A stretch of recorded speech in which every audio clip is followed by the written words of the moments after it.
Since many of you have asked about how to set up your paper in MLA format, I thought I would create a short video that shows you how to set your paper up.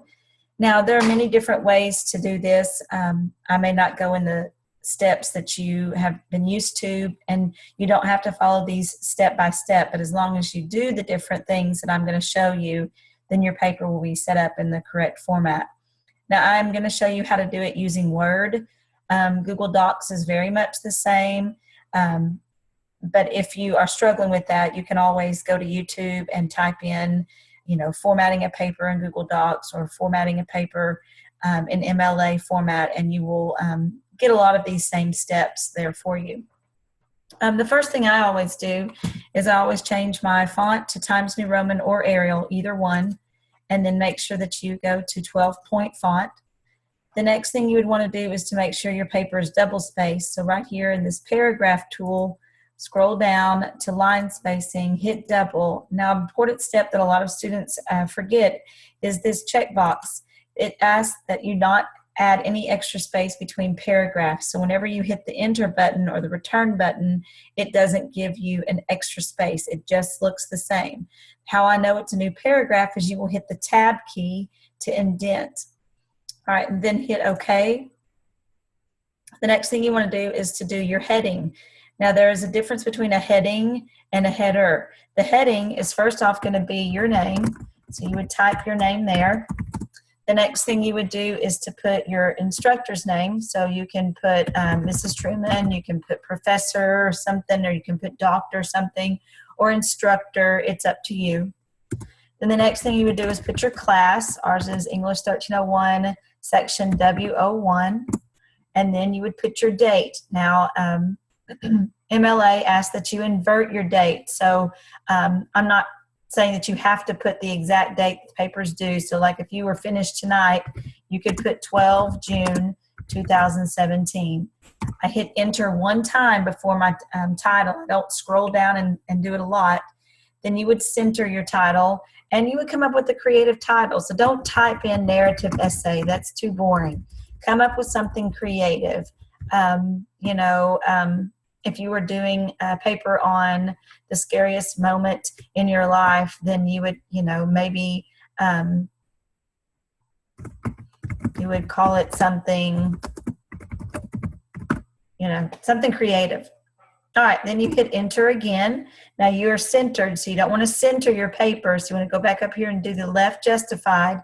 I hit the tab key and I start typing my essay here, okay? Now, everything looks good, except now I need to insert my header. You'll notice that in MLA, you do not have a title page or a cover sheet, as we used to call it. You no longer do that. So you want to insert your header. So go up here and put your mouse right before your name. And then you want to go up here to insert. And then you want to scroll over here to header. And then you can do blank. You want to move it to the right justification. So you can either go home and move it here, or there is a shortcut, Control R will move it. You want to put your last name here, not my last name. So if your last name is Smith, you're going to put Smith. However, I noticed that it didn't keep my Times New Roman, so you want to make sure that happens. Smith, and then I have my cursor there. I'm going to hit the space bar one time. Now, you have to number your pages, but if I put a 1 here and I'm typing my essay and I go to the next page, it still says 1. I don't want that. I want it to do Smith 1 and Smith 2.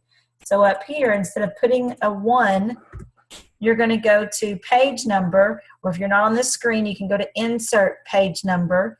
They have a lot of different ways for you to do that. Go to page number, scroll down to current position, plain number, and then it's there. And then you'll see when I go to my second page, now it has my last name and page 2, okay? So that's the basics of your formatting your paper in MLA.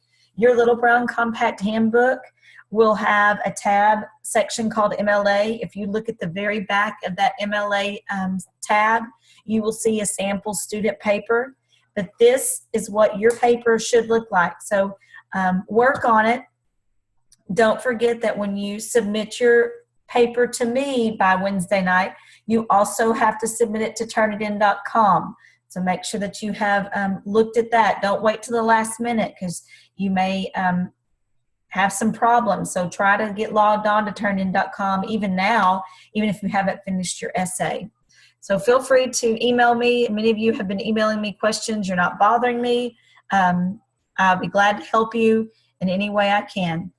So good luck with everything. Narrative essays, it should be easy. You're writing about something personal that's happened to you. So you're just basically retelling a story, but you want to be descriptive because you want your audience to relive the experience with you through that essay. So, you know, make sure you're using vivid verbs and you're using good adjectives. You're trying to use those sensory details to also help that story. So good luck with everything. Feel free to email me if you have any questions.